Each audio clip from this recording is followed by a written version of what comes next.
On today's episode of Campr, the dizzying heights of Kroombit tops in the Banana Shire. A chance to win an ARB awning, but now, time for a laugh with our Campr classics.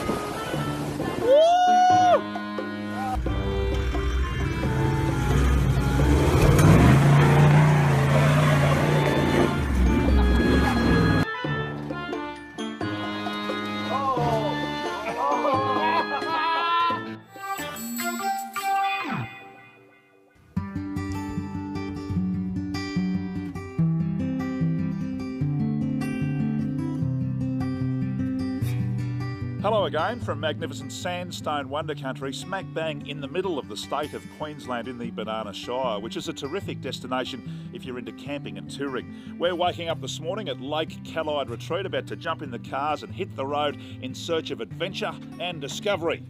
Oh, this is my mate Frank. Say g'day, Frank. But before we do though, it's time to grab a fresh brew from Steve and meet some of the fellow campers of Callide who just love the place. Like Michelle, who is a Bundaberg local and is just crazy about her local brew. So much so, this is how she likes to set up her campsite when she travels. If I was going to award a trophy for the best presented campsite, it'd be you. And clearly you've got a love affair with the Bundy Bear. Yes, I do. I just collected over the years, and I collect Bundy rum also. So, Oh, dear. Yeah, where I go camping, they come too. Well, why are you here? Well, we heard so much about it, and this is our first time being here. And what's not like to like? It's beautiful. Yeah. It's absolutely beautiful. We went red clawing early this morning. Checked our pots. They're there, and they're just in the abundance. It's just fantastic. I'd love to stay and have a tipple, but there's plenty of driving on today's schedule. So it's time to leave Lake Callide for some higher ground.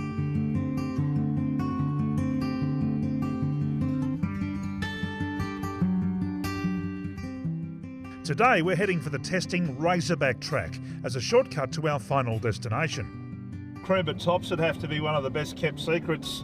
Yeah, look, it is. The views are magnificent, and particularly from this Razorback Track side, it's rarely that a tourist gets an opportunity to get up here. So, it really is a fantastic experience. And when you get up the top, there's just a whole heap of things that you can go and do. Or if you prefer, you can just camp in silence, darkness and serenity. Now, according to the National Parks website, you'll need a high-clearance four-wheel drive. There is no trailer access from this route because the road has long, steep and narrow sections. And it's a dry weather access route only because there are numerous creek crossings and very steep gradients which are hazardous in wet conditions. Hey Dino, that look familiar? Well, mate, that is magnificent. I can see why you would put that on the front cover. This is spectacular country, isn't it? Yeah, it is. Look, we're about halfway up Razorback Track towards Kroombit. Yeah. And it's just a beautiful spot. Have a bit of smoko and take in the serenity. Clearly, there are lots of gorges, rises and falls here. And when the water's flowing, gee, it must get some volume and some current up through here. Oh, look, it does. You can't come into this area when we're in flood. Yeah. It's 20, 30 foot higher than it is now. Yeah. But when it settles down, boy, this is what it leaves you. It's beautiful. Well, I figured out why they've called it the Razorback Track. It's everything that the National Park said it would be, although it's not a particularly difficult drive. You certainly need a vehicle that's well set up for something like this, and this Ford Ranger definitely is. It's been lifted. It obviously has features on it like downhill assist that really add confidence to the driver when you're going up and down some of those ravines. You can just take your foot off the accelerator and off the brake and let the car do its business. And these Campr STTs are brilliant as well. So if your car's set up right, you'll do this easy. We have clawed our way to an elevation of about 1,100 metres through some fairly testing terrain. And the views up here are, well, take a look for yourself.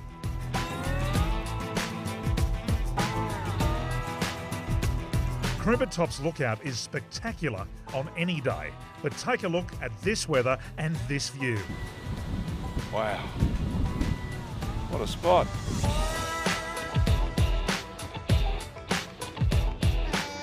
The ridge along here is fenced for good reason, with sheer drop-offs of hundreds of metres. It's a breathtaking sight.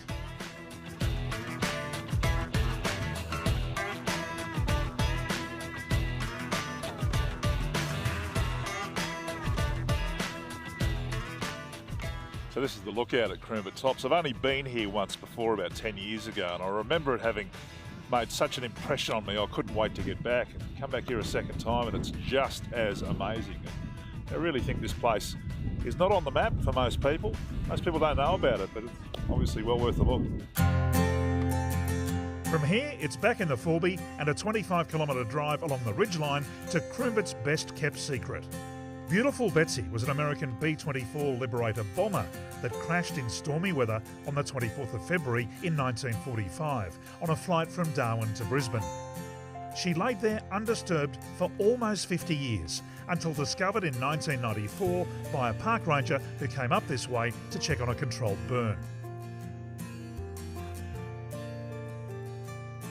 Betsy is a tangible link to a far gone time when the world was a very different place. It's a fascinating thing to walk through, isn't it?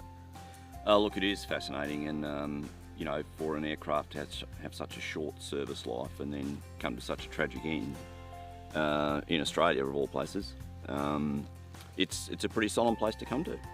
It is. What do we know about the aircraft and the crew and what happened on that fateful night? Oh, look, they believe that they'd already come over a ridge, and I guess what they think is that this particular ridge took them a little bit by surprise, and they reacted a little bit too late. Unfortunately, it meant that they came straight into the side of the ridge, and the rest is history. I mean, as you can see, the wreckage is strewn right across a significant area here. So yeah, a real tragedy. It's amazing to walk amongst much of this wreckage which is untouched and sitting where it landed during the crash. Beautiful Betsy is perched atop the Kroombit Tops National Park. Check the NPSR website for the deets on how to get there. Kroombit Tops Lookout and the Razorback Track are definitely worth a look. Check with parks to make sure the road is open after weather. ARB has all the aftermarket four-wheel drive gear to get you there and back. The Banana Shire Council has all the details on this and other favourite campsites in the region. Head to sandstonewonders.com, and the OQTA website is also worth a look.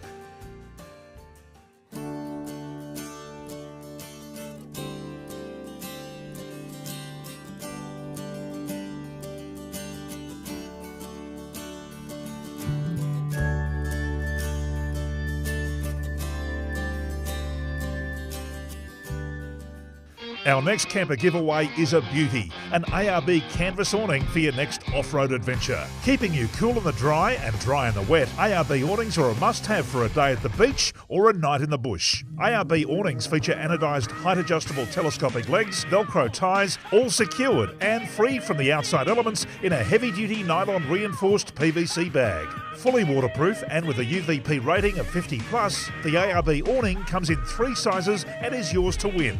Follow the link to enter the competition, and to increase your number of entries, just follow the prompts.